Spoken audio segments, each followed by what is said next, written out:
Welcome, ladies and gentlemen, to the NAISCC Race Car Graveyard Truck Series on Freaky Fast Broadcasting. It's race number 6 after a very fast road course race at Lime Rock Park. The drivers are coming to the track that's called Too Tough to Tame, Darlington. And the drivers are going to do their best to try to tame this course, as it is going to be a difficult 100 laps for our 30-plus drivers. They're going to be attempting this course here tonight. As drivers are getting prepared, they're doing practice currently, but huge thanks to some of our sponsors out there: Track Racer, Refined Gaming. If you want to get yourself either started with a racing rig or you're already just trying to finish, go to Track Racer. If you go to the NAISCC Facebook page, they can give you a discount code to finish your rig, simulating on racing, flying, whatever you need. Track Racer has it. Refined Gaming as well. Big thanks to that of Race Car Graveyard. If you're looking for die-casts of that of 1/24 to 1/64 scales, they've got you covered at Race Car Graveyard. Old, classic, new, custom, get them all, and you can get them all 10% off using the promo code RCGY. That is Race Car Graveyard. Thank you so much to our amazing sponsors. We'll talk to more later on here tonight. But we also got to be bringing in my duo into the booth. It's Zach Hall, who's going to be joining me here at Darlington. Zach, Darlington, too tough to tame, but drivers are going to do their best here tonight. Oh, yes, they are, Sam. 6 weeks in now here at Darlington. The Lady in Black, it's going to claim a few victims for sure tonight, but I tell you what, we got some tough competitors out here ready to do battle at this very awkward track, and I cannot wait to see it done. It is a beautiful day for racing here at the Darlington Speedway. And since we're here at Darlington, of course, you got to know it's going to be the throwback race of the season. This is your Squiddy Throwback 150 at Darlington, and the drivers so excited for tonight's race. Zach, Darlington, one of the most oldest courses, well-known courses, and always brings out some of the best schemes for drivers. That's what we're going to be seeing a lot here tonight. We're going to be pointing them out once we see them, but a lot of throwback schemes and drivers being prepared for this. Oh, no, the throwback schemes is just a whole nother cherry added on top of the cake here at Darlington. You know, what a wonderful track, first of all, it is. Such a driver track. But then to throw that historic element onto it, the throwback to something you really, have in your memory bank that, that just sticks out to yourself. So I got to, give credit to a lot of these guys out here with a lot of good-looking face schemes. Like you said, when we get to see them, we'll try to point them out the best we can, because there's a lot of good-looking trucks out here tonight. A lot of good-looking trucks and a lot of drivers that have been put on a pedestal of favorites to win here tonight, such as Vincent Sora, our 2-time winner so far this season. Sora is looking like the top dog during practice and throughout the week. A lot of drivers have been deeming him as our fast driver to watch out for. But, Zach, there's a couple of other drivers that have been looking pretty quick as well as with the 15. Yeah, definitely some other fast drivers out there. You got to look up on the board already right here at Thomas Green. He's third. He's looking super quick already here too in this practice session. Danny Cochran's got 2 wins this season. The teammate, the Vincent Sora, he's looking quick along with Mark Whitley. I mean, there's so many strong competitors. If we just see the times, I mean, it is so close throughout this whole entire field. I mean, even Brandon Colley, I know he's a very good Darlington racer. It's going to be a special race tonight with how good the competition is, and I think it's going to come down to who makes the least amount of mistakes here tonight, Sam. You got to see the 83 there. Practice time has concluded, so we're going to be heading into qualifying. Big thanks to our qualifying results sponsor, that of Hot Lap Designs. If you're looking to get designs from anything from asphalt, dirt, road courses, whatever you need on iRacing and you need a scheme for, Hot Lap Designs can do it, as well as they can get you fire suit designs, helmets. They've got you all covered at Hot Lap Designs. Thank you so much for being our qualifying results sponsor. But, Zach, drivers are now hitting the track. What are some factors for these drivers to watch out for qualifying? Well, biggest thing, Sam, I think these drivers got to watch out for is getting into that wall. You touch the wall at all here on iRacing, that lap time is deleted. Very easy to do, especially on a quick lap here. You're trying to get as close to that wall as possible to carry as much speed around that turn 3 and 4, and also through 1 and 2, you get very close down there in the center of the corner. So you got to first stay out of that wall, But the key to a good lap here is hitting your marks. This place is so line sensitive. You get offline just one little bit, your time's going to be all over with. So we're going to see definitely some great laps being put down by some drivers, but also some mistakes that might catch out a few drivers that are fast. And we allude to it every time we come to a place like Darlington, where it's really a one-groove racetrack. Track position, track position, track position. If you're not putting down a great qualifying time, then you're not going to be in a good position. It's right now already to the top of the board. What a time from Vincent Sora. He's the first driver to break in there to a 29:39, man. What a lap. That is a burner, and that's just on his first lap. Still trying to get better than that. Mark Whitley currently second. 77 was the second fastest during practice, and Mark Whitley's going to do his best to try to best the time of Vincent Sora out of turn number 4. Here comes the 77 across the line. As we look at the times, Vincent Sora still looking good at top of the board, but man, it certainly was a burner that Vincent Sora put down. Mark Whitley did best his time, but it just wasn't enough.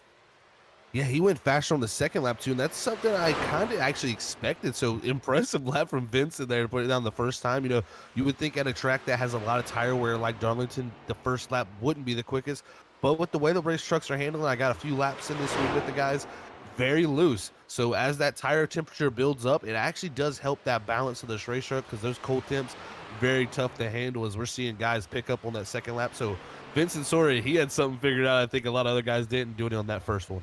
And also looking at the weather for these drivers during practice, the drivers were working with 100 to 5 or 107, almost at moments hitting the track temperature being 111. But Zach, you see on the top right, it's only 97 is the track temp, and that could have been the factor for Vincent Sora's fast lap that he put down. Yeah, very well could be, Sammy. You know, and just looking at this too, I was expecting maybe a little bit, you know, hotter temperatures. I mean, 97 is up in the upper range. Oh, it's James Loveland there. We see on camera on his qualifying lap. Major wreck for him. That 97-degree track temp is in the upper range, but with it being clear like it is in 73 degrees, it's kind of a little bit cooler than I was expecting. But man, that track temp is going to play a huge factor, especially at an old surface like Darlington. We'll have to monitor how that plays out the rest of this race. So we now see the 23 of Tanner Johnson going to be hitting the course, and we noted on drivers running retro schemes, throwback schemes, and see the 23 as well running a Miller retro scheme for himself. Yeah, definitely a great look at the scheme there for Tanner Johnson there as he comes by to complete the lap there and see where he slots himself up on the board. Looks like he'll slot into the 14th position. So great time there from the 23 of Tanner Johnson in his throwback car there. It's, man, a lot of good schemes I've already seen out here. We're going to have to be going through, looking through a lot of them here to figure out who's who tonight. Oh, absolutely. 30-plus drivers getting ready to qualify here. And, you know, touching on the 23 of Tanner Johnson, hasn't been having, you know, the strongest of finishes throughout this season, but he came in feeling pretty confident that he was looking for at least a top 15, maybe a 12th place finish was what he was searching for. But hey, wouldn't be surprised as he goes up to 10th on the board. Tanner Johnson, he could surprise us with the top 10 finish for himself, as we see more of the drivers finishing up their times, as they've only got about 30 seconds left. It's going to be that of Martin Morales Jr. in the 24, putting his time down, currently 22nd, as he's now just logging laps and getting that really experience of just track time, as a lot of these drivers been hearing about it. I mean, you touched on it, Zach. It is loose during practice, what you were handling with, but once this session popped up, a lot of the drivers said, this might feel looser than what we were practicing on, so a lot of concern on the looseness of these trucks as qualifying is coming to a close. Yeah, it definitely was a handful when I got a few laps in for sure. So we'll have to see how these drivers manage it, but definitely some great competitors out here and some great wheelmen. As the drivers have concluded, qualifying has now come to a close. And that means we get to take a look at our hot lap designs, qualifying results, and your pole position. You saw him put the burner down for his first lap. It's the 15 of Vincent Sora, but you can't look now. Freaky Fast Broadcasting, a driver that we've seen throughout many different series that we get to cover here. Mark Whitley in the 77, also a fast driver to watch out for. Yeah, that third place man is Sean Huffstetter too. Looking at great time there from him in qualifying. Has had great qualifying performance this season. They're starting in the third position tonight, and we'll have alongside him in that second row is Danny Cochran in the 2, our two-time winner already this season. And Back in road number 3, we find Thomas Walter in the 3 machine, and I gotta say, Thomas Walter, we've seen him be quick in that of the NAISCC Track Racer Cup Series. Excited to see if he can translate that speed over to the trucks. Currently 5th with the driver that's also on a lot of drivers' radars, Brandon Colley, in 6th in the 1. And now to this 4th row, we have John Forbes in that 11 machine. He's had some great runs and a lot of speed this season. We'll see if he can translate that into something special here tonight. Starting alongside him is going to be Jarrett Talmadge in the 83. Also another driver that showed a lot of promise. They both could be looking for their first wins tonight. And back in row number 5 for 9th position, it's the 99. It's going to be that of Trevor Earhart as well as Tanner Johnson. We gave note just getting that 10th place position late with less than a minute left in qualifying. Tanner Johnson did that. And Zach, as we continue to look through the board, there's a couple of other drivers that really didn't put down fast laps, but we know can be quick. Looking at our top 20 currently, I would say probably that of Thomas Walter is going to be quick. Also, that of Aaron Kralik is going to be another driver to watch out for. But there's also some other drivers further down that we know that can be very aggressive. Oh, very much so. We're going to have to be looking out for a lot of those drivers farther on from that 20th position beyond. And one of those that sticks out in my mind is the 66 of Gregory Shaw. We know he's going to send that 66 into some positions early in this race. That is going to be very exciting to watch for us all night long. Same with James Loveland there. Great driver starting around 25th. And another driver I got to point out, our 2nd place man at Phoenix earlier this season, Jeffrey Stone. He's usually starting farther back. We'll see if he can continue his trend of working his way through the field tonight. And drivers now rolling off, getting ready to go. Another driver of note, further back, going to be in 27th position, Max Boner. That 51 machine found some very fast times early in practice. I'm going to be interested to see if 51 can try to climb his way through this field. But traffic, we touched on it, Zach, track position so important here at Darlington as drivers are rolling around. But I gotta say, we were talking about before we went live, fuel mileage, not really a factor that we're getting ready for. Yeah, we were thinking maybe coming into this, was the fuel going to be, what's it going to work out like? Well, our first stage is at lap 40 tonight. No problems making it to that stage with a 58 laps, I believe, is around our fuel window. Then that last bit of the race, 60 laps. But you got to count those caution laps, so we believe it'll be plenty good to the end. No green flag stops here tonight, most likely. Pace car makes the hard left-hander. It's Vincent Sora, Mark Whitley, that is Sean Hutsteller, Danny Cochran, Thomas Green, your top 5 as they're rolling out of turn number 4. It's time for the Squiddy Throwback 150. We are green as they're rolling past the straightaway into turn number 1. Zach, this is the danger zone. Who can survive side by side through 1 and 2? Yeah, and this is also the time where the loose tires are going to be the big spot. We got a huge wreck. Already turn 1, and that was already kind of the real scare for a lot of these drivers, was who was going to be involved in the first wreck. And already turns 1 and 2, the first caution strikes, and it looked like that of Schmock might have been the first driver who got a little loose in the 60 in the center of the corner, and away they went. As we're going to take a look at the replay, but there's a late incident afterwards. Cody Dorsey getting a little bit of contact from the 60, but here's what brought out the yellow into turns 1 and 2. 13 comes up light into Smock, and away they go. Oh, that's just so unfortunate. Those cold tires are going to be the culprit there in that, and you got to be careful when you're going side by side through 1 and 2 at any time, and especially on cold tires. But look at that, Dakota Moniz, Cody Dorsey in the 9 there, the 25 squeaking by up top of Cody Reed. I mean, what a job by him to get by, but definitely a few drivers know where to go in that situation, Sam. Then it looked like the 60 and the 9 just lack of awareness after the incident, making contact with one another, as we take another look at this from a little bit more of an outside and onboard with that of Schmock. And, Zach, these drivers, yes, heavily involved, but luckily they do have one fast repair if they want to utilize that this early on, unless they feel like they can get enough damage repaired to enter pit road. Yeah, I think there are definitely going to be a lot of guys using that with the damage I've seen here on this racetrack. Definitely a few drivers who really have some hurt race trucks that, if you feel like you can make it to the stage without going a lap down with that damage, I feel like that's the way to go to save that fast repair, because you always want to have that in your back pocket.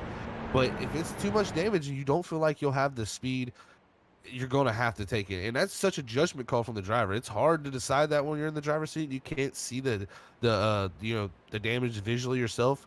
So you're going to have to make some big decisions if you're a driver on using that fast repair or not. Oh, absolutely. Do also, since we're under caution, big thanks to our other sponsors that we have here on Freaky Fast Broadcasting, those at ButtKicker. Zach, we've talked about ButtKicker for so long now. If no one knows about the game or two yet, they need to go get it now and use the promo code FreakyFast20. Get 20% off getting your game or two from ButtKicker. But Zach, I mean, at this point, I'm surprised that people haven't gotten the ButtKicker at this point with the amount of times that we've shouted them out. I tell you that, Sam. The Gamer 2 is definitely maybe one of the top words we've ever said on Freaky Fast Broadcast. And we would have to have some type of bot go back and record all the words we said. But I tell you, the Gamer 2 would be right up there because we definitely love the shout out ButtKicker. And like Sam said, make sure you use that Freaky Fast 20 to get 20% off. So man, well, what a good time to have them all along for this long. Really, they've been with us. So thank you to ButtKicker. And also, again, that Freaky Fast 20 for 20% off getting your game or two from ButtKicker. That is Freaky with 2 E's, Freaky Fast 20. 20% off with ButtKicker. Feel what you've been missing. As well as McConey Setup Shop. McConey Setup Shop, they have some of the best setups out there, as well as coaching that you can get from McConey Setup Shop for $25 an hour. You can get coached by some of the best out there to help you. I mean, you're getting the best setups. Why not be taught how to run these courses properly and maximize the speed with the setup that you are given? But if you'd like to get 10% off of their setups, use the promo code FFB10 for 10% off. Big thanks to that, a McConey Setup Shop. Remember, they're our setups, but they're your victories. Thank you to McConey Setup Shop and ButtKicker for being Freaky Fast Broadcasting sponsors, and as well, all the other incredible sponsors that help out with the NAISCC League as a whole, with their Cup Series and their Truck Series. It's amazing to be able to cover these guys on Mondays for the trucks and Saturdays for the Cup drivers, as everyone's stacking up, getting ready to go. Zach, up front, not a lot of changes, but hey, you never know on these restarts. No, you never know, and this is just cooled the tires down even more. All these caution pace laps like this, they fired off down that front straightaway into one. That was really the only time the tires got to gain temp. Right now, they've just been in a complete cooling cycle.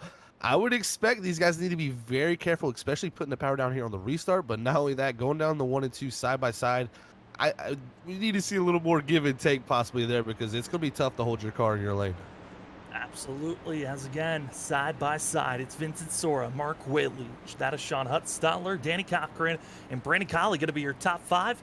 Pace car pulls off, and now all we wait on is what the 15 is going to go in the restart zone. But he's blinking just slightly. That's going to be affecting these drivers on the restarts, but we are now green. As Vincent Sora takes off, the rest of the field tries to follow. And Zach, that's a scary situation when the leader, you don't know when he's actually going to take off. Yeah, that was really, really wild there as we start this single file out. Now, it's so tough when someone's having those network issues to have that restart like that when you're stacked up. But everybody gets through turn 2 safe, as now we have a battle for the lead up front. Mark Whitley trying to dive to the inside. He's not going to be able to get that done, as Vincent Sora's going to powder around the outside here to lead that one. Whitley was trying so hard to get to the inside. He might try it again here in turns number 1. He touched the apron on the entry of turn 3. He's trying to get right on the dotted lines, trying to get right on the back bumper of Vincent Sora's throwback scheme of the king, Richard Petty's speed machine. And doing his best is Mark Whitley, utilizing the draft on the backstretch. And into turn number 3. I mean, Zach, you noted on it during that qualifying. It's kind of a lane type of a course, but here's the opportunity for Mark Whitley. Yeah, this is a big opportunity. This is how you set it up. You got to get the run out of 4, get side by side down here in 1 and 2. Sora going to fight hard though in 1 and 2 here early, not trying to give up that lead in that clean air. He's going to be able to hold him off. You got to be almost a nose ahead before that corner to be able to get the pass done. As now Brandon Colley ducks out there in the 5th position. He'll duck back in the line, not trying to give up that outside line. As you're seeing all the drivers slicing and dicing on where they want to go. Teammates, that of Thomas Green and Jared Talmadge, going to be in line at the 3 and the 83. Those drivers have been finding the speed and have always been working well with one another. We'll see how well they can attack moving forward. But Zach, they're not really making, yes, they're trying to make moves, but currently everyone's just in line trying to set each other up. And not a lot of passes been able to be made, but keeping it close as this package usually does in these first 20 laps. Yeah, we see Danny Cochran in the 2 now in 3rd up here. He's going to be trying to make the move on Sean Huffstutler. He's actually going to get it done. What a pass from the 2 of Danny Cochran. Just slides up into the hole there. That's a great pass for him on the bottom of 3 and 4. I mean, that was picture perfect by the 2. He just made himself, showed that he was going to make the move. Sean Huffstutler, recognizing, hey, it's early. I don't want to get myself in any issues. Backs off, plenty of space for the 2 to slide up. A little bit of a do-si-do swap going on for 4th and 3rd. Still, 1st and 2nd, no passes being made as Huffstutler thinking of making the move once again as we ride on board with the back of the 2 and just getting the sense of how these drivers want to attack. But gotta say, different battles going on, and still for the lead, not able to really conclude for that pass, but looks like Brandon Colley, he's getting a little irritated, wants to start moving forward. Yeah, trying to get those positions up, and we're going to have a caution here. Exactly, and it's another stack up. Looks like Alexander Light.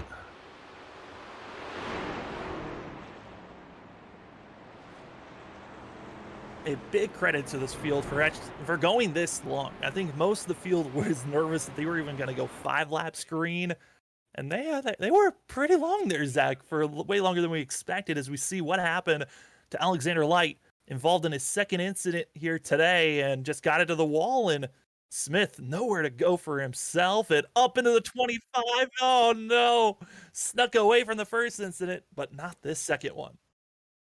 Yeah, that was unfortunate. Alexander Light, just getting in too deep there, getting into the wall. He said Ethan Smith and the doubles there, nowhere to go for him as he takes a heavy lick into Cody Reed there, trying to get by with the 13 sliding back up the racetrack here. So we'll see what happens exactly with on board with the 25 here now. As you see the incident transpired up ahead of him, he's going to try to do his best to make it through the smokes building up. And here comes the 13th. Nowhere to go for Cody Reed.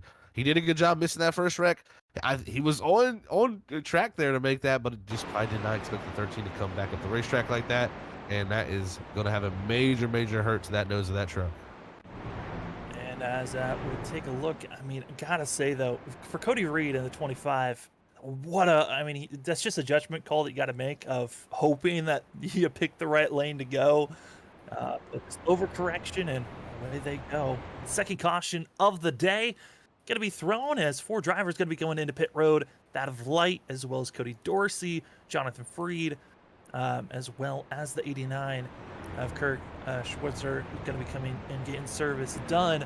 And Zach, we noted on drivers, do they really want to utilize their fast repair this early on? Well, already 3 drivers have used their fast repair. That of Robert Schmock, Dakota Moniz, as well as Cody Dorsey have all used their fast repair this early on in the race. Only 100 laps, which, if we're racing under green, Zach, both you and I know this race could be finished very quickly, and if we're able to stay green all the way, but we still have that stage break on lap 40 for these drivers to get to. Yeah, that stage break too is going to be coming pretty quickly. I mean, we're nearing that halfway point here very soon. And what is very interesting is, 4 sets of tires here tonight, Sam. 3 in the pits. You're really, only 1 planned pit stop all night is at that stage. That's going to give these guys 2 sets for the end of the race. I think that's why you're seeing nobody really take a chance here early. And the big thing, you do not want to take a chance if you're up front, because you're not putting yourself back in what we just watched. Out front, that was a big train of trucks, and that could have got dangerous too if someone just would have hit the wall. But man, you definitely don't want to give up track position, put yourself back there early into going here on lap 14. So everybody alluding to stay out here, mostly in the top 15. And just got word that Preston Cope has now reconnected in the server. He actually missed the starting grid, and the 14 currently is going to be 12 laps down. So he's got a lot of work to get back onto the lead lap for the 14, and he's going to need a lot of cautions and hoping no one else goes a lap down in front of him as these laps continue to tick away. As this is only our 2nd caution of the day. Thank you so much to everyone joining us on Freaky Fast Broadcasting for the NAISCC Track Racer, Race Car Graveyard Truck Series for race number 6 of the season. And Zach, as the drivers are getting stacked up and ready to go green this time by, we got a collection of fun races coming up in the Truck Series. Next week, Eldora Dirt Track Racing. Then we go back to Mile and a Half Racing at Texas. And then we head to the Milwaukee Mile to be our halfway marker of the regular season. Yeah, they got a wild stretch here. I mean, if you think about it, we just got from Lime Rock Park last week. We come to Darlington this week. The track too tough to tame. Next week we're going to be on dirt. I mean, you know, they're definitely throwing in the variety here at the Truck Series. And I can't applaud them enough for giving us this variety in this season. I cannot wait to get to Eldora next week. I know you're psyched for that, Stam, and so am I. Going to watch these drivers try to sling some mud around there. I love dirt racing. That is one of my favorite things to drive on iRacing as well as to commentate on. And it's going to be 100 laps at Eldora. That track is going to be extremely slick, and expecting a lot of drivers slip and slide and probably bring out a lot of cautions as well. Pace cars pulling off. We're going to try a restart here, coming to lap 16. As drivers getting ready to go. Up front, still a little bit of blinking issues for our front two. Hope they clean that up as the race goes along. But Vincent Sora getting a great bump from his teammate, the two of Danny Cochran and Zach. The last time we saw these two in line, Danny Cochran gave a little bit of a bump to his teammate, hoping not to cause the same issue. They'll cause a massive wreck like we saw at the end of Las Vegas. Oh, man, almost a bump from this 77 of Mark Whitley there. He's going to have a little bit of head of steam down the backstretch, but he's going to give a shove to this two down into the corner. Ooh, almost shoves him up into his teammate. And Vincent Soares seeing the two behind him, and remember, like you said, Sam, we've seen this before, and this time it may come from the car even behind.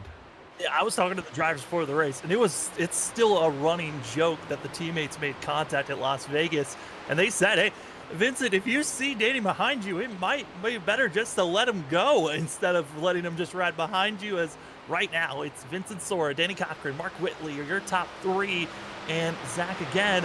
For our audience to remember, only our top five, once the stage break comes around, get bonus points. So you got to make sure you're in those top five positions. That it is, Sam, and you can see there's Thomas Green ducking out back there. He's on back in line, but here's Mark Whitley. Look at this move. He's going to do it down to 1 and 2.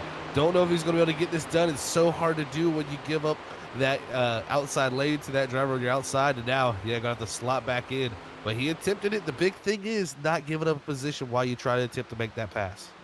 Yeah, I mean, we've seen a couple of very clean passes throughout this race. Early on in just the first, 18 laps of this race, we've seen drivers make clean passes. Danny Cochran has made a couple of great side-by-side and slide job moves. We'll now see if Mark Whitley can do a similar thing up front, but throughout the field, they are trying to survive, as we are now actually going to drop back to 23rd position, where we're going to be seeing drivers 2-3 wide, and this could be a collection of drivers that could be bringing out a caution as they continue to fall back. It's actually that of Robert Schmock, who got into the wall, who is now falling to 29th, but back here it is still a gaggle of cars that could be bringing out a yellow at any moment for a lot of these drivers, as we're now going to move up to 9th place and see the battle for the drivers that are trying to get into the top 10.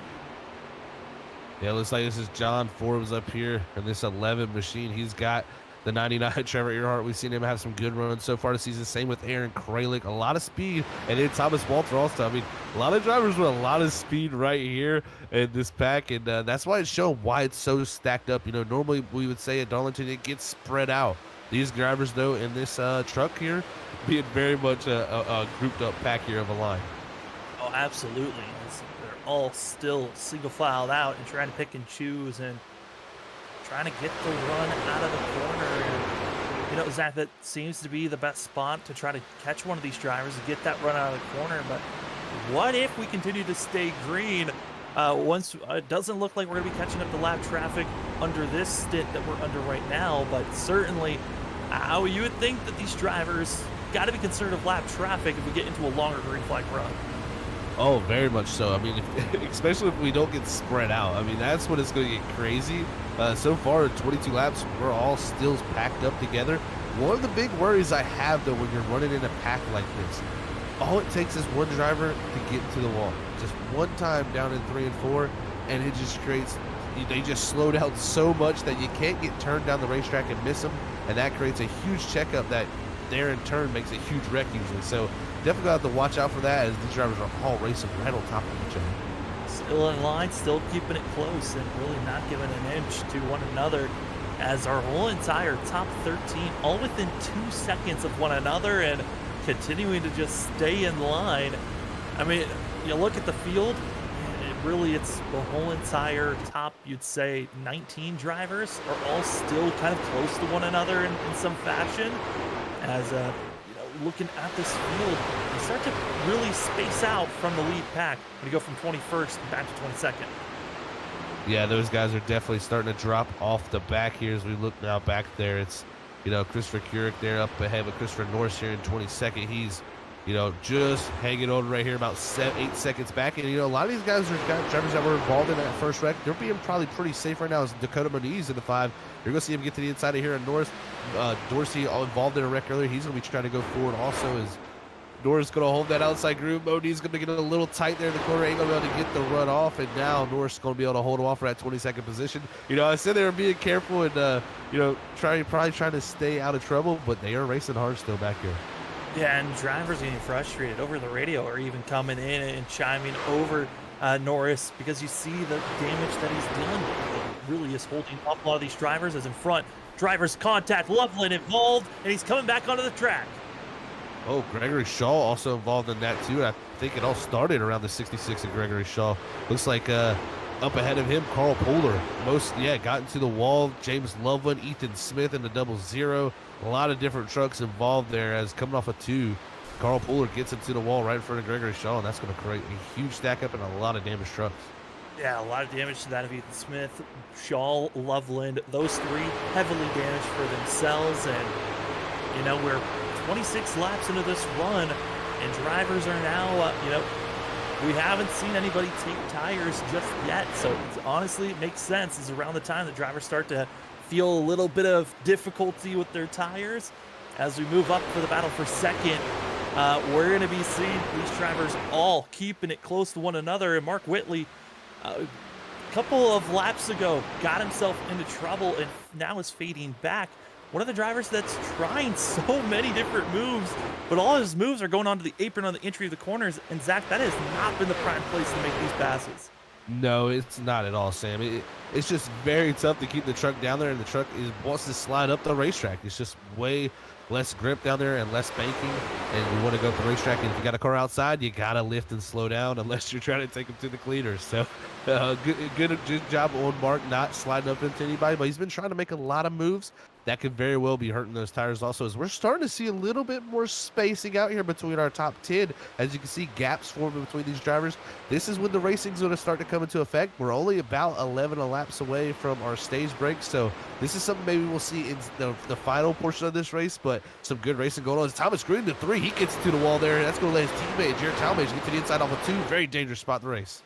Yeah, and honestly, right there, you thought for a second it was going to become a bigger wreck than you thought, and now entering the fray is going to be that of John Forbes. And Forbes, I mean, he has been Mr. Under the Radar, I feel like, most of this season as he continues on racing. But issues back up for driver, that of Martin Morales back in 31st position. Heavily damaged as a 24, but once again, there is no caution. If you think back on us on Freaky Fast Broadcasting Thursday night for the Stars and Stripes series, we had drivers racing at Darlington. Not a lot of yellows being thrown, but certainly the smoke from the 24 might be causing some issues for drivers further back. Yeah, man, oh man. Unfortunate for Martin. He got into the wall, entering 1, and just bounced down the racetrack in front of the 13 Alexander Light and just couldn't get out the way. As Tyler Dingler takes a little damage, but the biggest hit out of all that was Gregory Shaw. He blew his engine. You can see these two coming down pit road now. Both those trucks, major damage, and they're going to have a early fast repair here tonight. Yeah, and this is not what neither one of them really want to be seeing for themselves. But like you said, luckily they do have, oh no, more contact getting made into pit road. Oh no, it goes from bad to worse for these guys. Yeah, that was an interesting situation there on pit road, just tripping up on each other there a little bit. So, yeah, that's going to, like you said, it's going to make it from bad to worse for those guys. They're just going to lose more and more time, more laps. And unfortunate for those two there as we look now at Jeffrey Stone in this 18 machine. But Brandon Colley up in 4th now in this 1 machine. He's going to the inside of Sean Huffsleller down into 3 and 4. We'll see if he can get it clear. He does take that position. What a move there from the 1 machine to get up to 4th. Does the slide job move? We'll see if Sean Hutzler can rebound, or is Thomas Green now going to be fighting? And here comes Green now to the inside, try to get that fifth place position. Again, it's only your top 5 at lap 40 when that stage caution comes out that we're going to be seeing our top 5 getting bonus points, which those bonus points are so important. But yellow going to be thrown. It's Max Owner back in 16th, going to be spun around. Oh no, and Max, one of the quicker drivers of tonight, starting out back, was really working his way through the field. And just going to end up here and see what happens, Sam.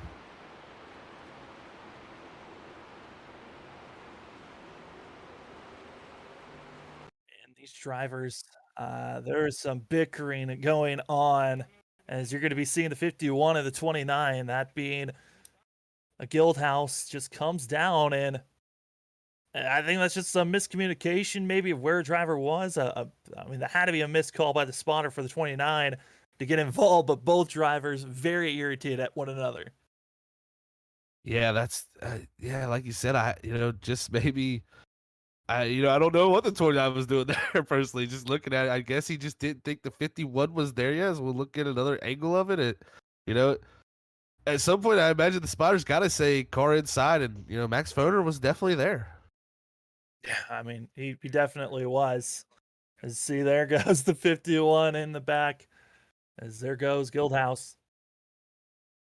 And, for a lot of those drivers, it's one of those incidences where you get to see, Darlington, there was rumors brewing that frustration that was building at that of Lime Rock Park might boil over here to Darlington, and we're already seeing some of those incidences. But pit road getting busy. Mark Wintley as well as Brent Colley both coming into pit road, and with the timing of this caution, I don't think this stage is going to be called. No, I don't think so either, Sam. I think we're going to go back green here, definitely. And what I'm thinking they're trying to pull here is they're going to try to get the track position here after the stage. Now, the only thing I worry about, if it does go green, the case there is they're not going to make it on fuel. They are out of the range now to make it on fuel. But with some cautions, they will get some help. And if anything, track position is what you probably want the most. We'll see how it works out for them. It's going to be a few laps here in this stage, so don't want to wear those tires too much, but they're going to try something a little different here to get out in front of this field. Well, our front two have been a similar front two for the past 20 laps, as it's been Vincent Soar, Danny Cochran up front, but also Thomas Green, John Forbes, and Sean Hutzler are going to be your top 5. Jared Talmadge, that of Trevor Earhart, Thomas Walter, Ryan Ferraro, as well as that of Tanner Johnson, going to be your top 10. There are some surprising drivers up in our top 10. Good to see Earhart, Walter, Ferraro, and Tanner Johnson all in the top 10. Yeah, and even if you look at 11th, Sam, I alluded to it before the race. Even Christopher Keurig there, too, it's at 12th. Look at that, 29th starting position for Jeffrey Stone in the 18th, up to 11th. And 31st for Christopher Keurig, up to 12th. Both of those drivers really been able to get up through the field here tonight. So good job on them. And Jeffrey Stone seems to do this almost every single race. Just start out back and just methodically work his way through the field. It's one of the weirder strategies, but it just works like that. That's what's so confusing about Stone's strategies most of the time, is I'm always scratching my head being like, I don't know if this is going to work out for yourself, but then it just does. For the first half, for those first 3 races, caught up in a lot of wrecks was Stone, but he's cleaned up his racing in these last 2 or 3 races, and now he's been finding himself being a lot consistent, as Stone coming into this race was in the top 10 of points, actually coming in 7th, tied with that of Sean Hutzler for that 7th place position in points. So, hey, consistency can go a long ways, even with not the best qualifying. No, it definitely can, Sam. Consistency is all about racing. Qualifying is part of that. It helps your starting position, but it's not everything. You can really methodically work your way through the field if you're smart, and it seems like Jeffrey Stone has proven this season he just has the knack for doing that. But what I'm looking at now is we get ready to stack them up to go restart here next time by.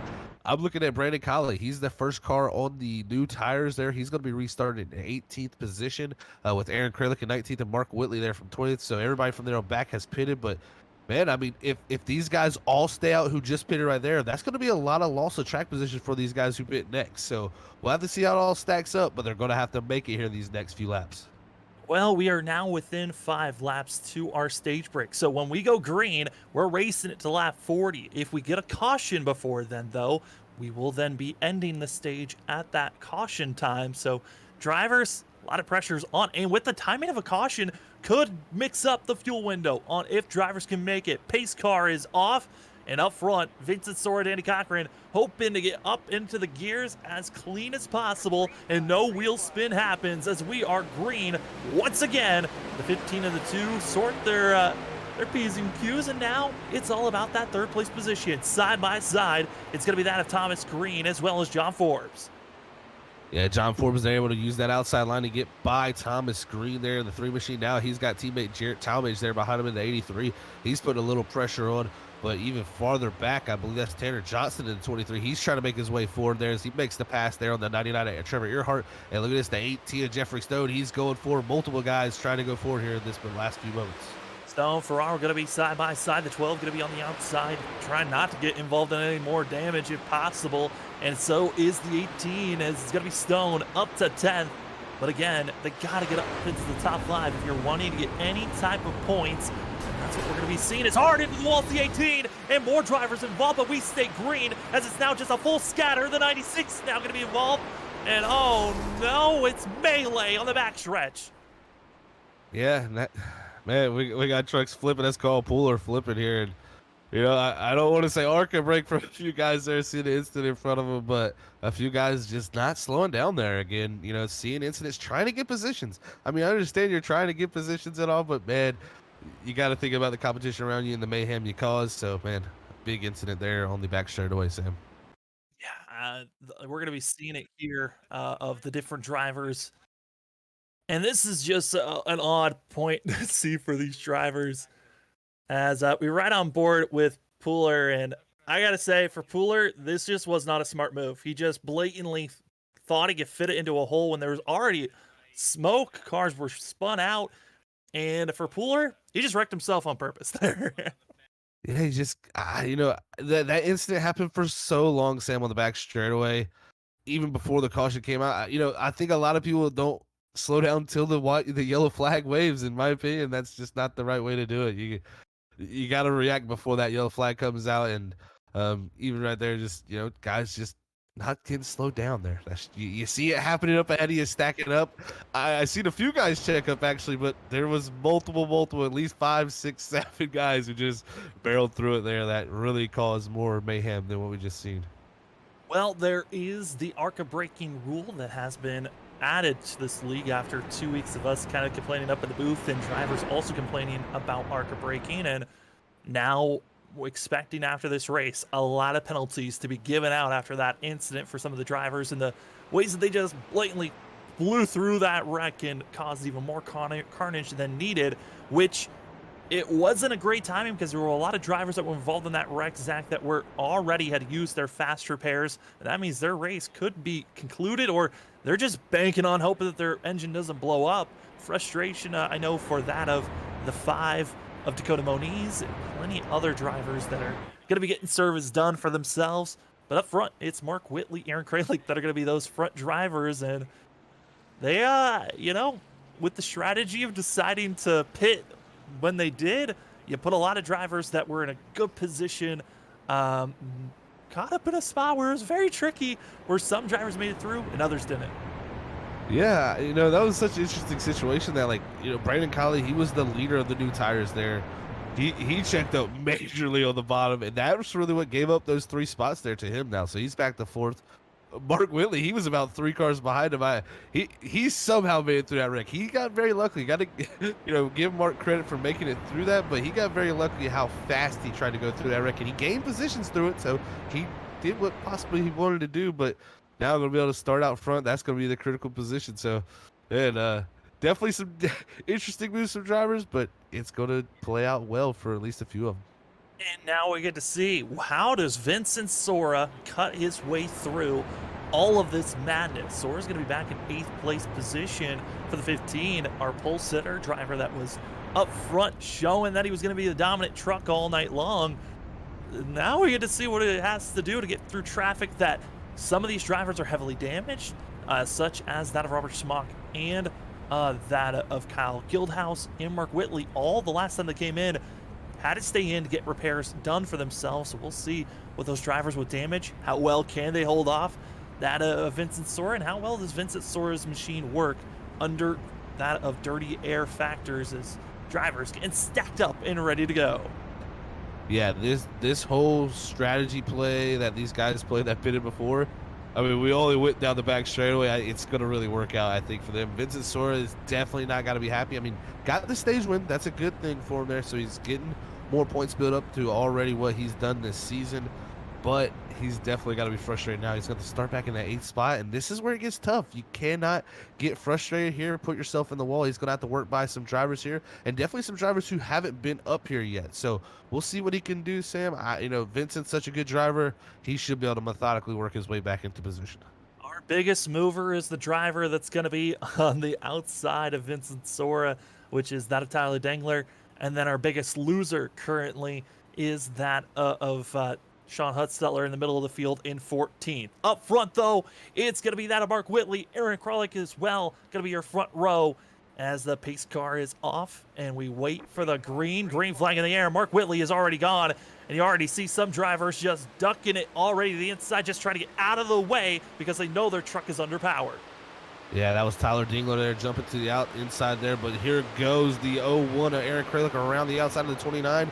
And here comes Brandon Colley also pulling alongside him there, as now Guildhouse, he's going to be the bottleneck here as we go down the back straightaway. There goes Vincent Sora and Ethan Smith. Ooh, some contact between the 29 and the 15 down into 3. At this point, you got to use your elbows, move these drivers out of the way, and hope that it doesn't bring out a wreck. But Vincent Sora now stuck to the inside. He doesn't have the momentum, and now it's Thomas Green as they're still clogged up. It's the 29 of Kyle Guildhouse, who we saw heavily involved with the wreck at the end of Lime Rock Park. He now is just doing his best to hold on and stay in the top 5.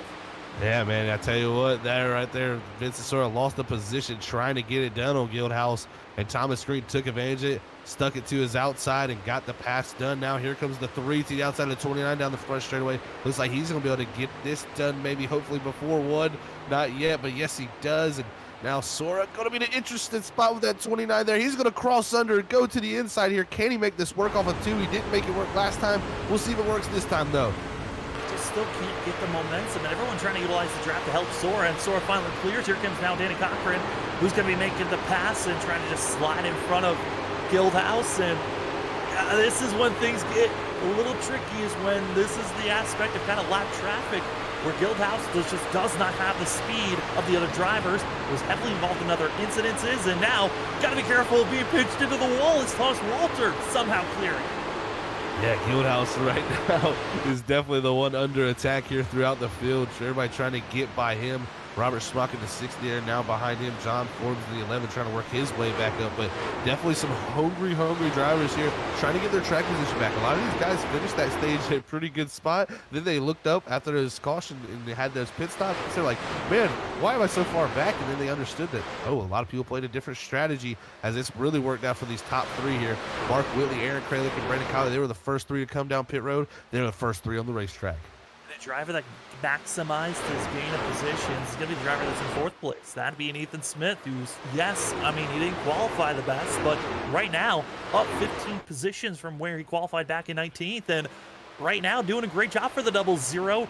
4th currently, and Thomas Green slowly chipping away, but hey, this is a major net gain for the 00.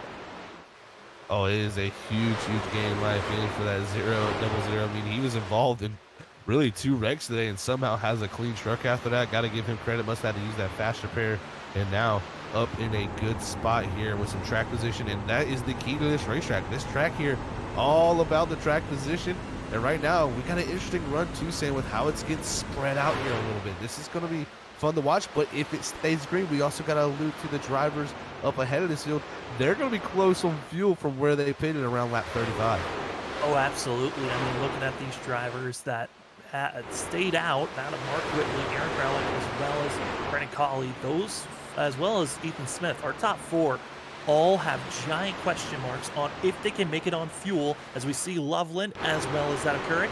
all trying to make their push forward. And we've seen, all these drivers also be involved in wrecks previously, but with a faster pair, still mixy and still having a shot to try to get at least the top 15 finish.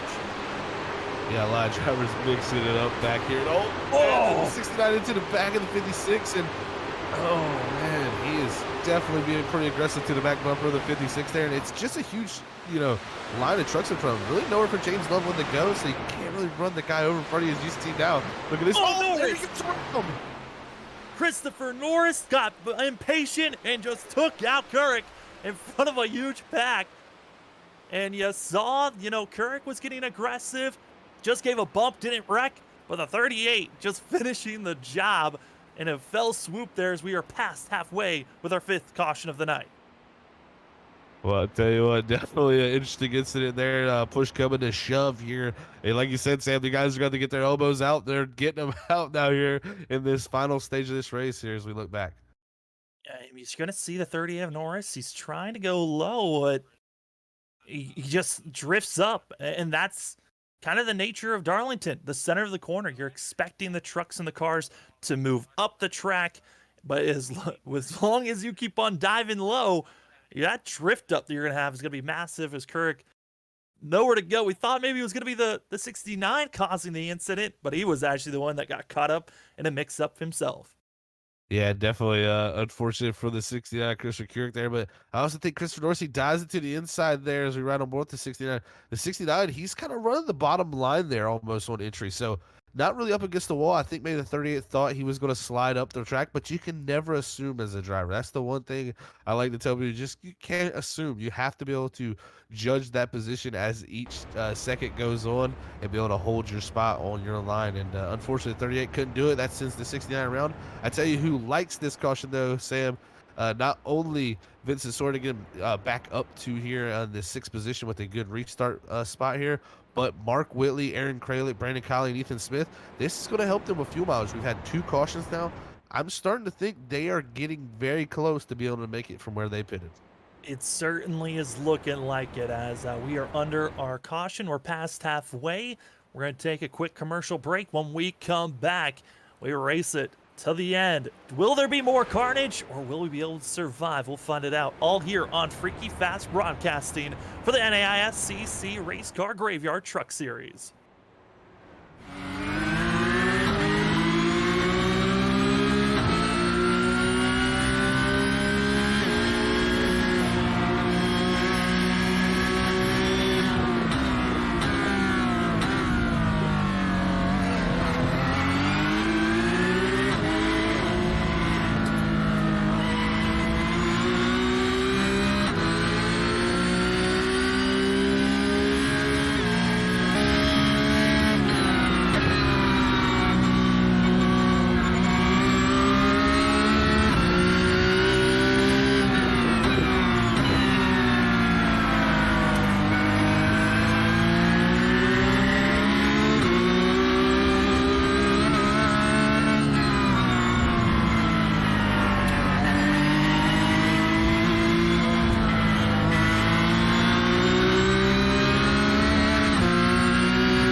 to be the best, you can't settle for the rest. There's a reason that Makoni Setup Shop is trusted by more virtual and real-world tracks and companies than any other setup shop in iRacing.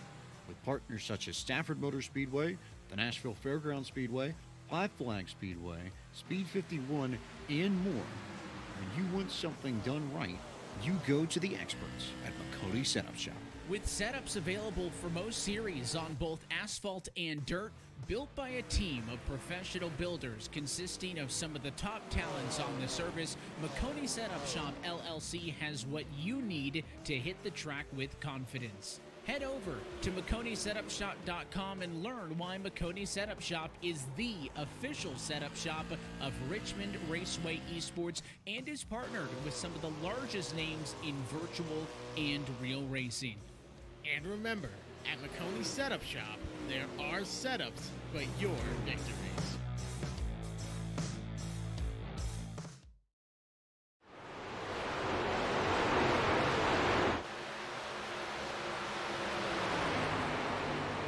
Welcome back, ladies and gentlemen. It's green, it's madness, and it's the Squiddy Throwback 150 that the drivers are attacking currently as we are on lap 57, coming to the start of lap 58.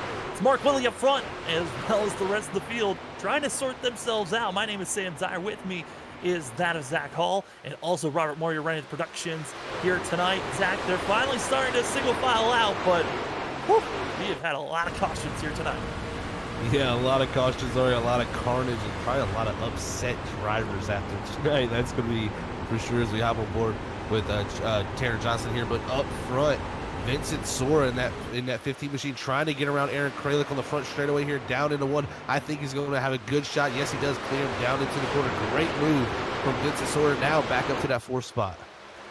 He's going to have to figure out how to be in more position, because the next 3 drivers are drivers that I don't expect to give Vincent Sora any space or any room at all, as Thomas Green, Brandon Colley, Mark Whitley, 3 of some of the hardest drivers to get by. And you look at the middle of the field, it's still madness out here. I mean, you got Max Foner trying to really drive up through the field with that of James Loveland and others. And I mean, there's really no space at the moment, but they're going to have to force the issue. And there they go. Tanner Johnson up into the wall. That's going to create a lot of calamity. We stay green, and Huffstetler gets major damage out of all that as we continue down the back straightaway. Man, oh man, you see what it does when you get side by side down there 1 and 2. It is so hard to race like that. They are jumbled up and just hoping to survive at this point, as Tanner Johnson, Loveland, they're side by side, and it really clogged up as there was more contact. Johnson into Loveland, and we stay green. They're still moving straight. But you know, some anger's bubbling up as more drivers try to cycle their way through. This does not look good. Oh, someone does it on the apron, 3 wide down there. Oh man, it's crazy what's going on back here. Everybody somehow able to keep it green as we got another car to the wall back there. It's all popping off here on lap 61. They somehow survived. It doesn't make sense how we did, but we did it. As all the drivers now trying to get in line, but heavy damage, and now drivers have to be hoping that they didn't get what we call a meatball, when you get required damage that you have to come into pit road to serve. That's going to be a concern for a lot of these drivers, as well as you don't want to be causing any engine damage that could be blowing up your engines. But you see Freed here running in 20th position. It is still a major gaggle of cars from that of 14th on back. That it is, Sam. You can see this train going down into 3 and 4 here. So easy just to get right up into that wall and create a stack up here as they continue to race side by side back here. It's all changing back and forth. None of these guys trying to hold on to a position. It's going up and down the leaderboard. And they're all battling just to make sure they can get a top 15, top 20 finish. So we came into this race with 32 drivers that hit the course, and you're looking to get every single piece a great finish if possible, as drivers slow going backwards, but we are side by side. It's Pooler, it's Norris, they're side by side, and they're keeping it close. Pooler gonna have to duck it low after almost making contact with a 38. Yeah, that's gonna let Ferraro by there in the 12 machine. Is even behind there. Looks like Guildhouse, or sorry about that. It looks like, who is that? Joshua. I can't even tell what car it is. Somebody just makes a pass on the number 23 of Tanner Johnson, moving well forward as Ferrari now continues to charge his way back. Yeah, I mean, all the drivers picking and choosing on where they want to go, as side-by-side Ferraro going to be trying to make the pass, as they're going to be now almost 2 wide side-by-side. But Tanner Johnson, Guildhouse, I mean, those 2 drivers, they're hoping to find some more speed. It's the 12 and the 71, making more bumps and bruises. And again, these drivers, they're all just battling for 16th position. This is the halfway, or contact, and there goes Norris onto the inside, but that's off the racing surface. No yellow has been thrown. We stay green on lap 66. Yeah, no yellow. There's he's going to spin it up the racetrack here as he's going to try to get it going. Don't spin the tires. Payback! 69. Turek just getting payback, and because they're off the racing surface, no yellow will be thrown, but payback was just seen live here on Freaky Fast Broadcasting, and immediately taking the tow. Both drivers looking like they're going to be done for the race. Ooh, tempers are certainly flying. Man, oh man. I don't think Norris thought that was coming, and yeah, Kirk immediately takes it to the garage. He says mission accomplished, I guess, for him for the day.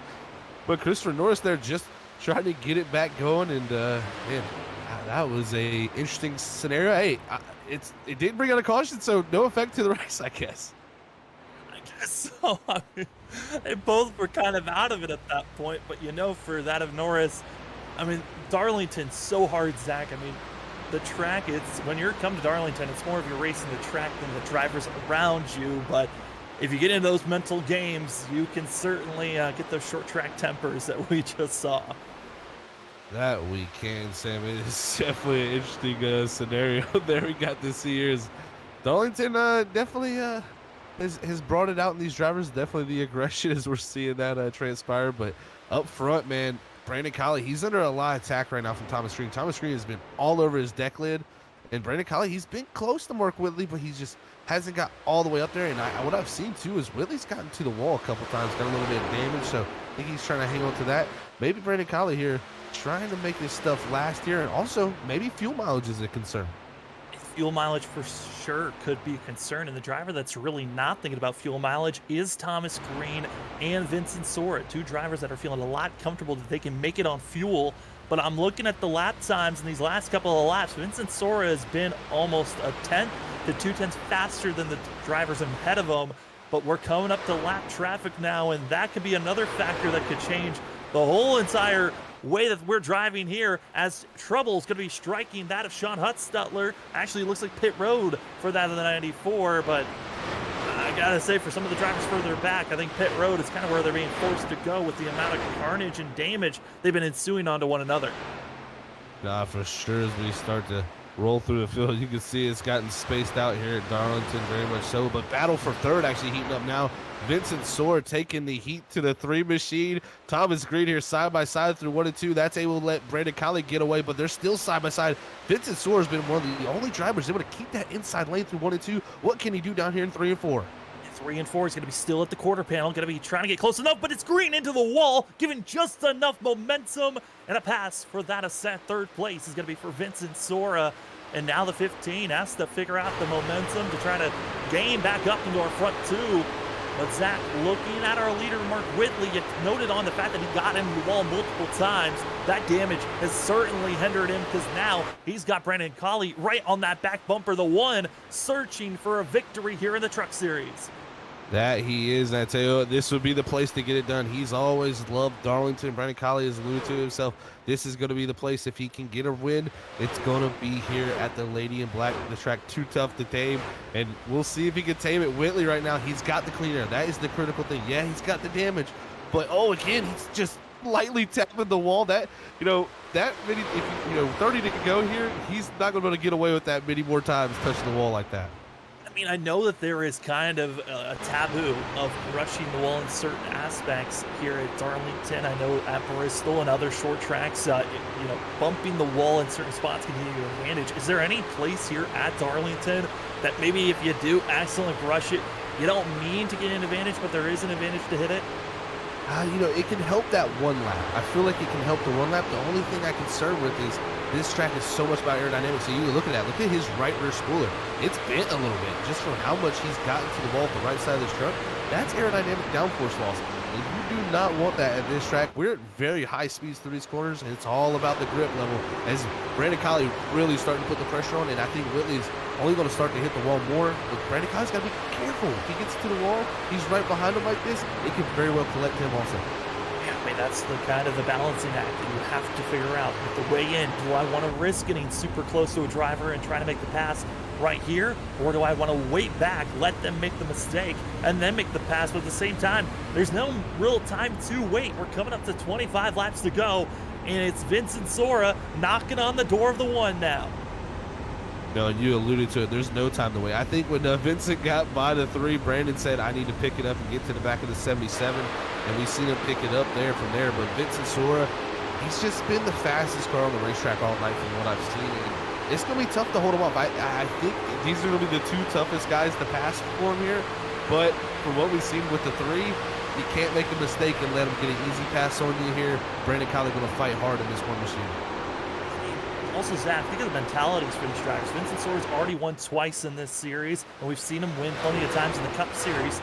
But for that of Mark Whitley, we've seen him win in the Cup Series. But Brandon Colley, he's looking to get a win for himself that honestly feels like he's had bad luck just shrouding over this one team in the Cup Series and into the Truck Series. No, he has had so much bad luck being a teammate of mine. I feel for the guy so many times that he just doesn't get the runs he deserves. Tonight, having a great run again like he's been showing in this Truck Series week in and week out. But when does that win come is going to be the big question. Vincent Sora, though, all over the back decklet of that one machine.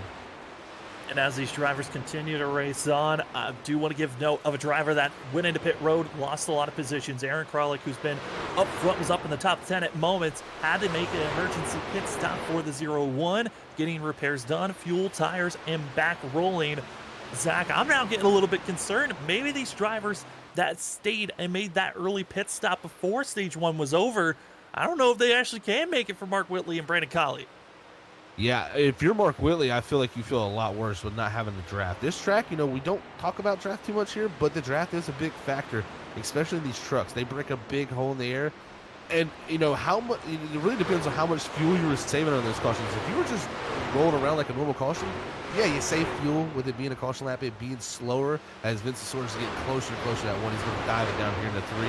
But that fuel mileage is just so interesting. He's going to try to get it done, but the outside groove is just so strong. But he's holding tough on the bottom there. Going to have the side draft down the front straightaway. Carl Pooler on the 71 coming up to the 77. We're going to have a big moment here. Oh no, Carl Pooler's not getting out of the way. He's going to be running the lane from our leader. Contact's going to be made with that of Mark Whitley and Pooler, and now it's going to be our top 3 gaining on one another.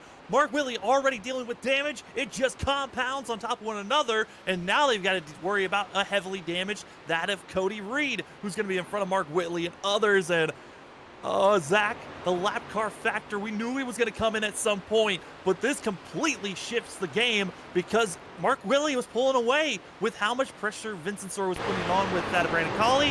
That whole entire gap is gone. The one's there, right on the back bumper, and it's Reed who's right in the way. Oh, man, the lap car's creating a major. Is there contact between these guys? Wide. Oh, wide. Oh my goodness, and Vincent Sora is now side by side, our top 3 on top of one another, but don't look down, Thomas Green is as well on the back bumper, our top 4 all there, and now damage, the 77 into the wall, and he fades back, and here comes Danny Cochran into the mix. Mark Whitley just saw his whole entire hopes and dreams for winning here at Darlington snuffed out in a blink of an eye, and it's now Brandon Colley up front. He's got to figure out how to defend as he's got a bunch of traffic trying to get by. As Zach, our whole entire complexion of this race, it is turned upside down. Oh, and Danny Cochran's coming to pit road here with 19 to go. What is going on there? He was one of the drivers who pitted earlier, and he almost missed it, got through the barrels there. I'm unsure. These guys won't be able to make it possibly here, so we're going to have to see. But, man, I'm going to tell you who's not going to be happy is Mark Whitley. He definitely got used up a little bit by the 15 of Vincent Sora there. I mean, Vincent's got to go there at that point. But, man, Mark Whitley's got to be frustrated how that all played out. Oh, absolutely. And now our top 3 is Brandon Colley up front, Vincent Sora in second, and Thomas Green has now caught up. As really looking, now we're seeing Mark Whitley having to come into pit road. And my guess, Mark Whitley could have required damage that he has to get repaired. Yeah, he's going to come down this time. I mean, oh, man, this is so critical. If this is for fuel or damage, I mean, I don't know, because the way Cochran pitted there, that just really caught me off guard. It looks like to him, maybe just some, major right side damage actually on Cochran. Maybe that's what brought him down too. So, right to pit road. Oh, he's coming down. As well as Thomas Green. Green, really quick. He might overshoot. Got to be careful. Side by side is the 15 and the 3. And because they're side by side, Green's going to have to let go because Green's going to have to pull down first. Oh, we'll see if that stalemate comes true here down the pit lane. Oh, if Thomas Green doesn't give way, we may see the same incident we've seen earlier. They have to figure out who's going to make the move first. Thomas Green's either going to slam on his brakes or he's going to just body slam the 15. He lets off, comes into his pit box cleanly, as well does the 15. Can't make any mistakes. This could be the money stop, as it's Brandon Colley as well as John Force. Talmadge, our top 3 still out there on track. And you look back, Ryan Ferraro is the leading driver of those that look like fuel-wise can make it. Yeah, this is so interesting, Sam. For Brandon not to have pit yet, I don't know if he's going to try to stretch this here and go to the end, but man, this could play out to be Ferraro's lucky day here, man. That would be awesome to see for Ryan. I mean, I'm thinking right now, drivers up front not feeling comfortable that they can make it because Jared Talmadge has completely he's got heavy right side damage, but at the same time has backed off his speed. And was saving fuel there for a quick second, now ramping it back up, but 14 laps to go, and it's up in the air at this moment on who can even make it on fuel. Huge question mark for Brandon Colley, as well for that of Ethan Smith. John Force, Jared Talmadge, who knows if they can make it because their other front runners came into pit road, that of Thomas Green and Vincent Sora, so we honestly don't know who can make it on fuel except for Ryan Ferraro in 8th place is our one confirmed driver that we feel like for sure can make it. But it's the 7 drivers in front of the 12. What can they do, and are they going to be able to make it on fuel? Yeah, that's the big question I got, Sam. And oh, wow, I was watching Vincent Sora, these new tires cut through the field. Danny Cochran is the first one on those new tires, and Vincent Sora is trying to give his best to get by him. So if anything does come to push here, it's all down the back straightaway. We make a caution at this point.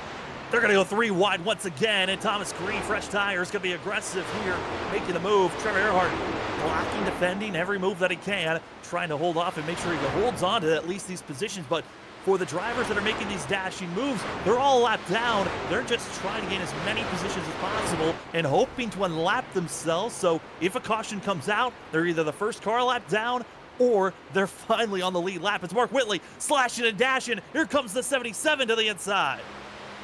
Yeah, very big moves being made by these new tires. The guys on old tires are saying, they're taking deep breaths right now and just hoping that they can get by in this situation without getting ran over here. And hopefully everything goes through smooth. We see how this all plays out with 11 to go, because I'm going to tell you, this one's up in the air, Sam. I have no clue how this is going to work out. The big thing I can tell you, you can save a lot of fuel at this racetrack by just driving a certain way, especially through 1 and 2. 1 and 2, you do not have to, lift all the way on the beginning of the run, but some drivers I do know lift at the beginning and working. It's the 18 as well as the 12 going to be making contact with themselves. And we were just talking about Ryan Ferraro being one of the drivers to watch out for that had for sure fuel run-wise could make it to the end. Heavily damaged, now needs to come to pit road, and he made contact with the lap machine of the 18, and now all the drivers falling back and getting their service done. But as all that carnage is going on, we're still green, even with the amount of damage we've been seeing from all these drivers. Yeah, a lot of damage out on the racetrack right now. And Brandon Colley, John Forbes out front right now. Jarrett Talmadge 3rd, Ethan Smith 4th, Max Foner 5th. Maybe they're feeling pretty confident about this fuel mileage. I mean, man, we could see the guys running up front like Vincent Sora, Danny Cochran, Mark Whitley, Thomas Green, all of them finish outside the top 10 if the rest of these drivers can make it home. And making the pass, and now trying to unlap himself. Vincent Sora getting by the 1 in a blink of an eye. But in 9 laps, there's just no mathematical way that Vincent Sora can gain enough time to try to come back and unlap and take the lead. He's unlapped himself. He's done goal number 1. So if a yellow comes out, Vincent Sora, Danny Cochran, they're in a great position. But it's honestly a question of can the front runners ahead of that of Vincent Sora and Danny Cochran, how well and can they make it to the end? Oh, and the 12 is going to be up here in front of the leaders here. Ferraro. Here comes the 3 of Thomas Green on those new tires, but here comes John Forbes. That's the big thing I've been watching. Forbes is really closing in. Is who the 13 squeezing our leader there, Brandon Colley on the exit. He's definitely not going to be happy about that. As now they're side by side on the front straightaway. This is not helping out. John Forbes and Light going to be making contact into the leader, and you know, it's questions like that. What is Light doing as he's making the influence for the lead so difficult? Mark Whitley was involved with the lap traffic contact, and now the 13 going to be more contact for himself, and John Forbes has to rebound and attack because now he got fresh tires again coming into the mix. It's the 01 and the 77 that are going to be making things very difficult for 6 laps to go. Honestly, for John Forbes, Brady Colley, they're not safe. They've got lap traffic that needs to get by quickly here. Forbes, got back to Colley. Oh no! No, Forbes from a chance to win, caught up by Eric Graylick. Yeah, that's just stuff you can't do as lap cars, man. You know, especially this late to go. You're trying to unlap yourself, you know, but you got to make the pass. You're on new tires. Hold your line. Don't drive in too deep. You got newer tires. You'll get by them. People just being way too aggressive here late to go and trying to get back around the leaders. And that's frustrating for me as a driver right here.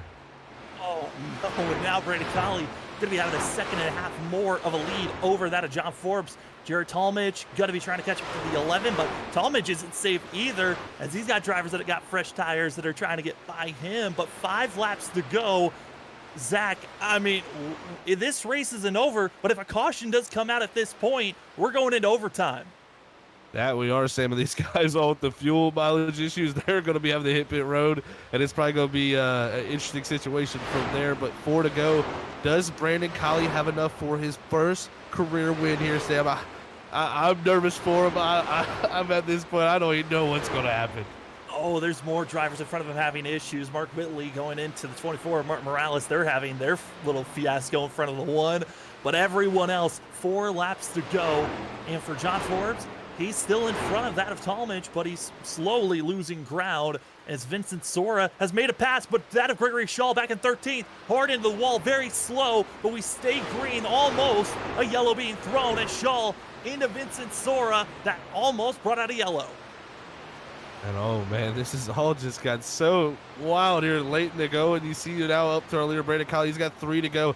Man, with the gap he's got, he can back it down from here. I think he, you know, with the lap times I'm seeing, I think he's confident with what he's going to do because his lap times have picked back up into around the 31.8s, and he's going to do this, man. I tell you what, if he makes it from pitting where he did, he has saved an incredible amount of fuel tonight because he pitted at lap 35.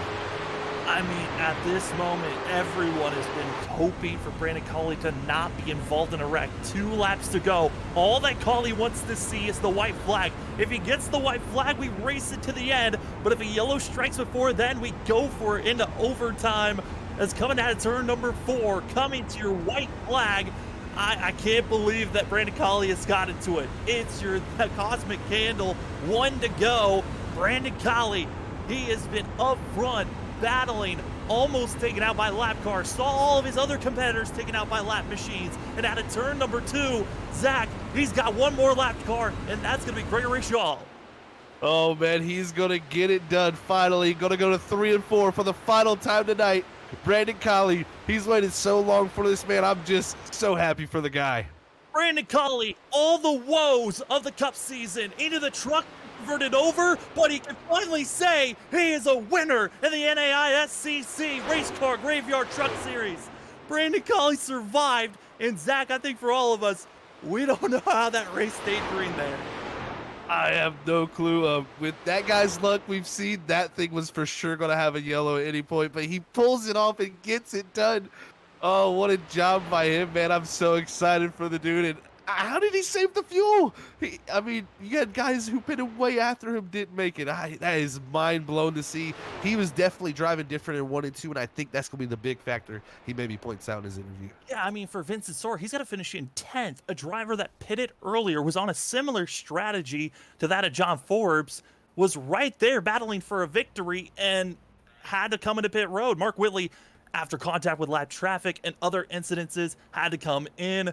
But it's Brandon Colley, the one, finally can say he's a victor, and we can officially say Brandon Colley is in the playoffs with this win.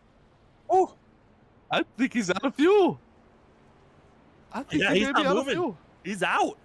The one just enough to get it back around and try to attempt to burn out, but not enough.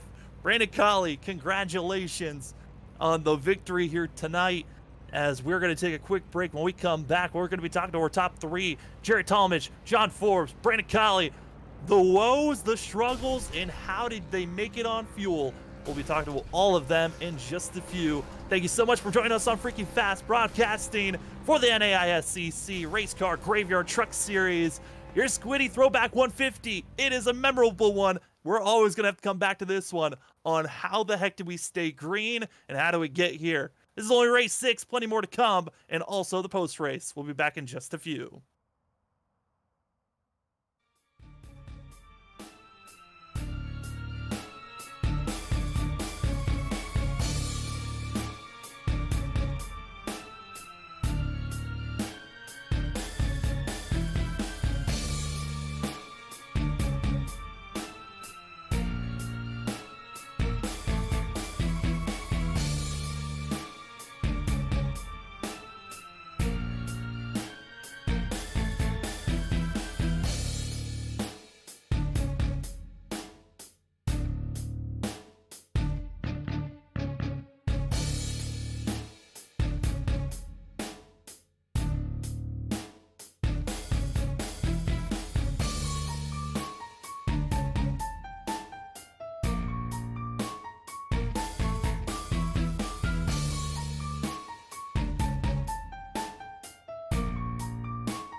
Okay, we are back here, ladies and gentlemen. As we'll head to our post-race interviews after tonight's race here at the Darlington Raceway.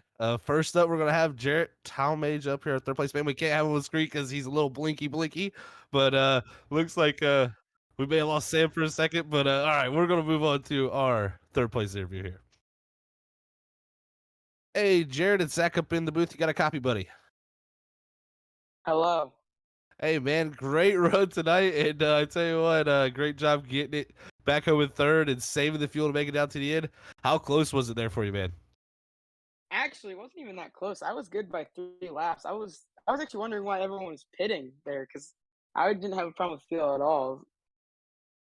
Yeah, it definitely caught us off guard up here too. We thought most of the guys who pitted right there at the stage would be pretty good, and we we were thinking maybe the guys up ahead were going to be the ones with issues, especially with the cautions.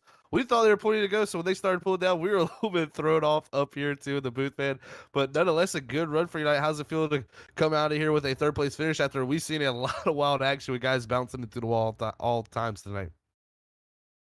Feels really good because I did no laps of practice until the practice session before the race.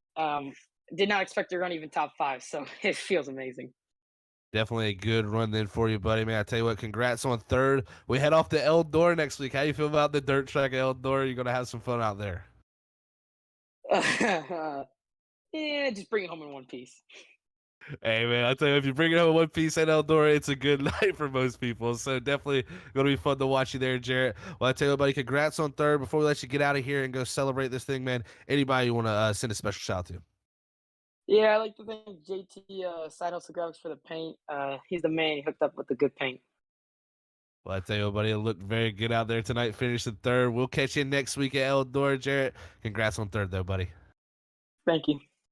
All right, ladies and gentlemen, that was our third place driver of Jarrett Talmadge in that 83 machine. We'll go ahead and move on to our second place man, of John Forbes in the 11 truck. What a run it was for him there, but just so unfortunate with that lap traffic. I'm sure he's got to be a little frustrated by that. We'll hear from him about his fuel mileage also.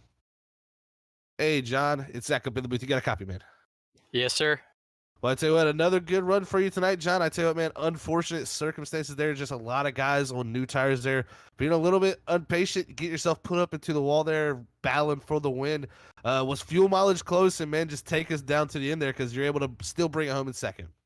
Yeah, I actually wasn't sure why everyone else was pitting because I was 6 to the good when I finished the race. So I saw them all get contact in the front, and I was like, wow, like, did they all get meatballs or something? So they all started coming down pit road. And then I found out that Kali was running out of fuel, so he had to save everything he had. So I was right on him, and I think we probably could have gone around him. We had some speed. I didn't have to save anything, but it's just unfortunate that happened. But still looking forward to next week and everything. Yeah, definitely allude to it, man. Next week, how you feeling about Eldora? That's going to be fun to watch next week here up in the booth, man. How you feeling about that one, though?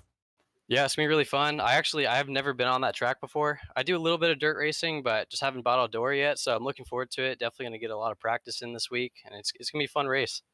Yeah, it's definitely going to be a fun one, man. Well, I'll tell you what, another good run for yourself tonight in the 11 machine, John. So congrats on that, buddy. Before we let you get out here and get prepared for Eldora next week, anybody want to send a shout out to, man?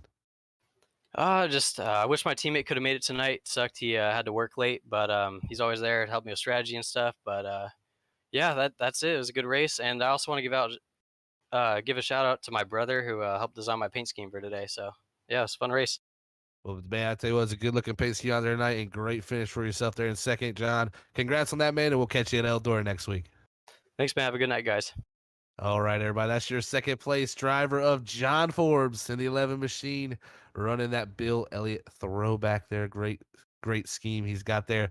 But the man of the hour, the man of the night, the one we've been waiting for all this time to finally break into victory lane is Brandon Kiley. Let's hear from him now, my teammate. Brandon, it's Zach up in the booth, buddy. Do you got a copy? I gotcha. Well, man, that was adversity if I ever seen it tonight, man. I tell you what, I've probably grown a few more years on my age through this race, just worrying for you, buddy. Just take us through it, man, because you were a master tonight. You saved the fuel that none of the other guys around you that pitted with you. I mean, how did you do it? I don't know. I mean, I felt like from the stage break already, it was going to be really close, but I knew I could go further than a lot of guys, and I decided just roll the dice and try to get some track position by pitting right before the stage break. Gave up those points, just trying to go for the win here, and felt kind of off with the fuel, but I was like, you know what, man, the pace just kind of chilling. Pace is going to slow down enough that I might be able to save that little bit extra, and I did. I mean, I had point 0.2 in the tank when I tried to go and do my burnout there, so that was really close. Man, oh man, we were definitely getting worried there. We saw you slowing the pace down there for a bit. That's when John Forbes caught up to you there, and then even the lap traffic, the 13 getting into you, you had the 01 getting to him. I mean, that all had to be pretty wild. Even with Mark, getting by him there, you had Vince Sorrells 4. I mean, man, that was the craziest last 20 laps of Darlington I've seen in a long time. I don't know how we didn't have a caution, but the luck was on your side tonight, man. just take us through those last, like, making the pass for the lead and then trying to hold off the lead too. Well, I mean, I saw the lap cars coming up and was wondering, if they were gonna have to check mark up any, if maybe he caught him in a bad spot, and it looked like he was gonna get checked up out of two, and I just tried to time it right, and I think Vinny might have been doing the same because he was right on my bumper, just trying to cut down underneath. And I think when we got underneath of him, we got a bit of wheel contact there, and I guess he got some type of damage. Luckily, it didn't hurt my truck at all, and then Vinny got in the back of me, was able to hold him off into three, and was just trying to figure out what to do. Where Vinny wanted to run, knowing how fast he was. Uh, just trying to take his line away and not overdrive and put myself in the fence or just have to lift.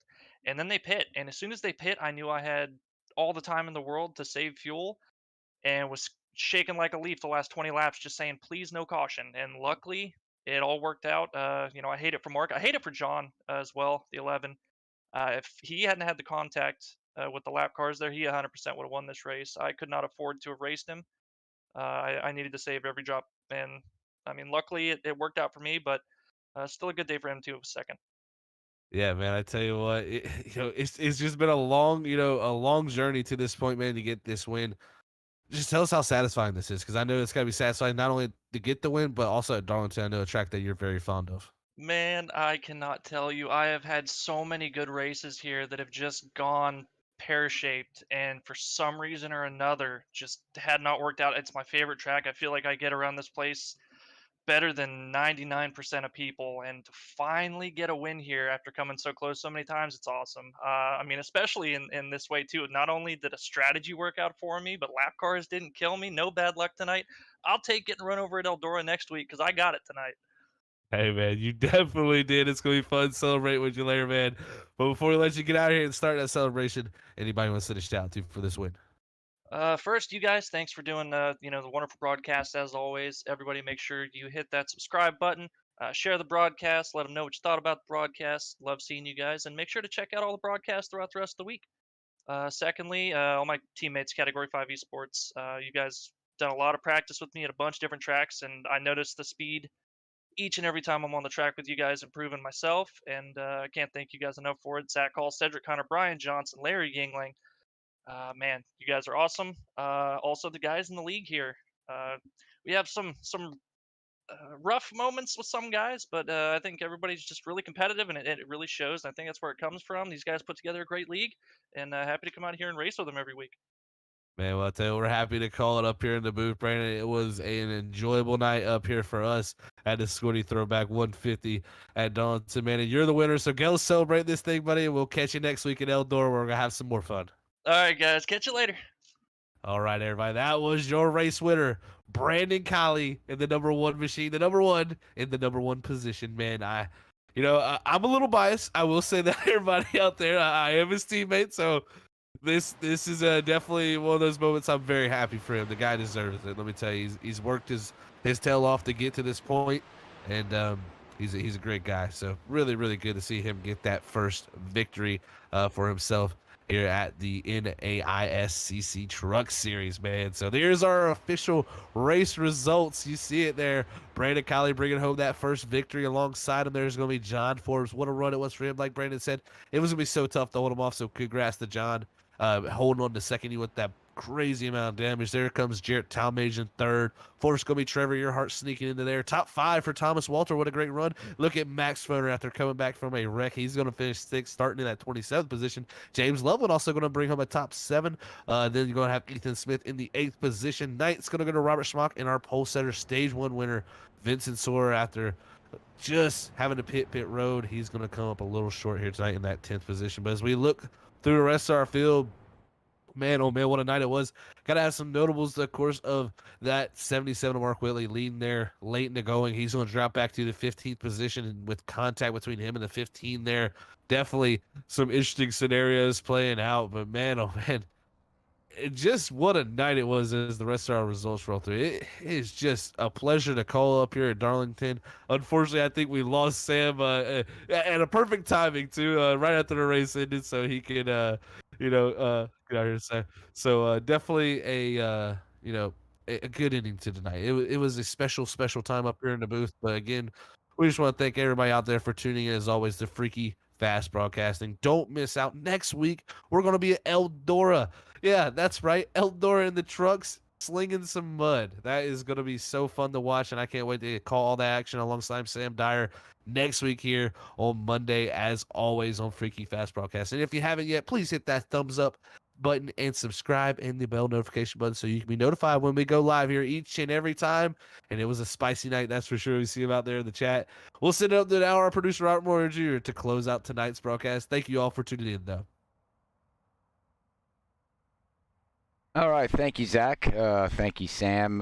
Sam had to bail out here and go take care of something, but sorry for that ending there with getting the black screen, ladies and gentlemen. When blinking cars, it throws the cameras off a little bit, but we got all the interviews in, so it was great. But man, oh man, Darlington, this track's something else, ladies and gentlemen. Just to watch it, it's crazy, and the racing is crazy.